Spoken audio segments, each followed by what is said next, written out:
गुजरात में 2 ज्योतिर्लिंग है। एक सोमनाथ ज्योतिर्लिंग और दूसरा द्वारका के निकट नागेश्वर ज्योतिर्लिंग है।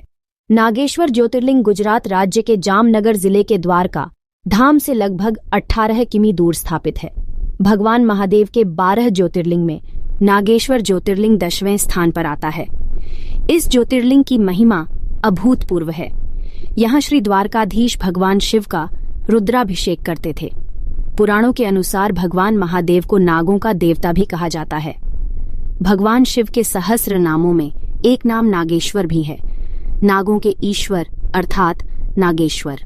नाग देवता हमेशा भगवान शिव के गले में हमेशा विराजमान रहते हैं। जो भक्त नागेश्वर ज्योतिर्लिंग का श्रद्धापूर्वक दर्शन करता है वह जाने अनजाने पापों से मुक्त होकर दिव्य शिवलोक में स्थान पाता है। प्राचीन काल में एक धर्मात्मा और सदाचारी प्रकृति का सुप्रिय नामक वैश्य भगवान शिव का अनन्य भक्त था। वह प्रतिदिन भगवान शिव की आराधना, पूजन और ध्यान करता था तथा मन, वचन, कर्म से शिव भक्ति में ही तन्मय रहता था। उसी काल में एक दारुक नामक दुष्ट राक्षस रहता था। दारुक शिव भक्तों से चिढ़ता था और उनके पूजन में निरंतर बाधा पहुंचाया करता था। सुप्रिय के शिवजी के पूजा पाठ के कारण कई अन्य लोग भी भगवान शिव की पूजा अर्चना करने लगे थे। एक दिन दारुका राक्षस को पता चला कि सुप्रिय समुद्र में नाव पर सवार होकर अपने अन्य साथियों के साथ कहीं जा रहा है। तब उस अत्याचारी राक्षस से उन सभी पर आक्रमण कर दिया और सुप्रिय को पकड़ अड्डा कर सभी अन्य भक्तों के साथ अपने राज्य के कारागृह में डाल दिया। सुप्रिय कारागृह में भी शरीर पर भस्म, गले में रुद्राक्ष की माला डालकर भगवान शिव की पूजन और आराधना में तन्मय रहने लगे। इस कारण उनके साथी एवं कारागृह के अन्य बंदी भी शिवजी की आराधना के प्रति जागरूक होकर शिव भक्ति करने लगे। पूरा कारागृह शिवमय हो गया। जब इसकी भनक राक्षस दारुक को मिली तो वह क्रोध में तिलमिलाता हुआ कारागृह पहुंचा। उसने देखा कि कारागृह में सुप्रिय नेत्र बंद करके ध्यान लगाए समाधि में बैठा है।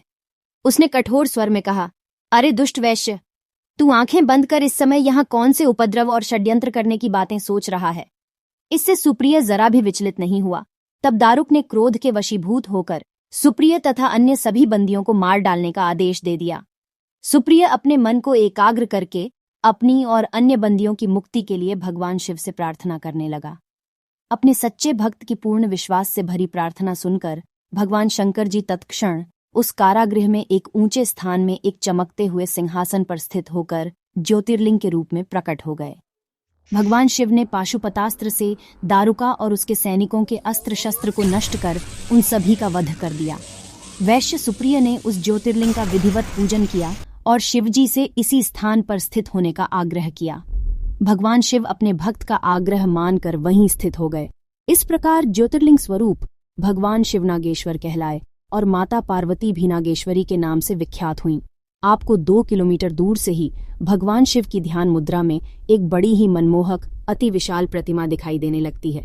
यह 125 फीट ऊंची तथा 25 फीट चौड़ी प्रतिमा पद्मासन मुद्रा में बनी है और नागेश्वर ज्योतिर्लिंग के परिसर में स्थित है। मुख्य द्वार से अंदर जाने पर पूजन सामग्री की छोटी छोटी दुकानें लगी हुई हैं, जहां से आप पुष्प, बेलपत्र और प्रसाद आदि ले सकते हैं। आप लाइन में लगकर मंदिर में प्रवेश करें। आगे बढ़ने पर पहले एक सभागृह आता है। गर्भगृह सभा मंडप से निचले स्तर पर स्थित है। यहाँ से आगे तलघर जैसे गर्भगृह में श्री नागेश्वर ज्योतिर्लिंग के दर्शन होते हैं। नागेश्वर शिवलिंग गोल और काली शिला से बने त्रिमुखी रुद्राक्ष रूप में स्थापित है। शिवलिंग के ऊपर एक चांदी का आवरण चढ़ा हुआ है और एक चांदी के नाग की आकृति बनी हुई है। शिवलिंग के पीछे माता पार्वती की सुंदर मूर्ति स्थापित है। आप भगवान भोलेनाथ और माता पार्वती की अनुपम छवि को अपने मन मंदिर में बसा लीजिए। गर्भगृह में प्रवेश करने के किए पुरुष भक्त का धोती पहनकर आना आवश्यक है।